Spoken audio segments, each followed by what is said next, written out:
POCSO வழக்கில் குற்றம் சாட்டப்பட்டவர் விடுதலை செய்ததை எதிர்த்து மேல்முறையீடு செய்யாதது குறித்து சென்னை உயர்நீதிமன்றம் கேள்வி எழுப்பிய நிலையில் தமிழக டிஜிபி சங்கர் ஜிவாலுக்கு தமிழக அரசு தலைமை குற்றவியல் வழக்கறிஞர் அசன் முகமது ஜின்னா கடிதம் அனுப்பியுள்ளார்.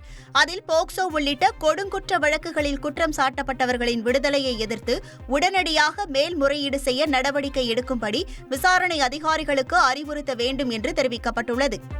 13 நாட்களுக்கு பிறகு கடலுக்கு செல்லும் ராமேஸ்வரம் மீனவர்கள் மீன்பிடி தொழிலுக்கு சென்றனர். ராமேஸ்வரம் மீனவர்கள் மற்றும் அவர்களது விசைப்படகுகளையும் பறிமுதல் செய்த இலங்கை கடற்படையினரை கண்டித்தும் மீனவர்களை விடுவிக்க கோரியும் கடந்த 13 நாட்களாக மீனவர்கள் தொடர் வேலைநிறுத்த போராட்டத்தில் ஈடுபட்டனர்.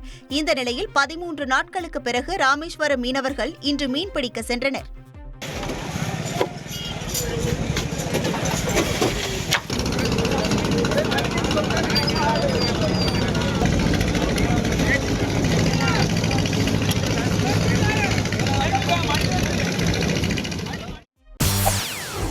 செய்திகளை உடனுக்குடன் தெரிந்து கொள்ள உடனே சப்ஸ்கிரைப் பண்ணுங்க.